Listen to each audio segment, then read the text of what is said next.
In this video, I'll show you how you can create a checklist on a card in Trello. This is great for project management and just being able to visually mark off the things that you've done.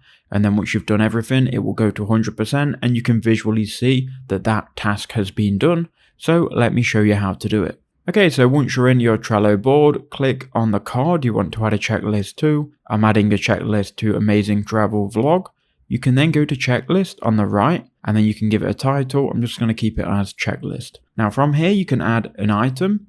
So let's say first we need to record the video. Now we can assign someone this task. We can also set a due date as well. But once you've added this, it will then allow you to check it. And if you add any others, you can check all of them and it will go to 100% once they're all checked. So let's just for the video put record video and upload video.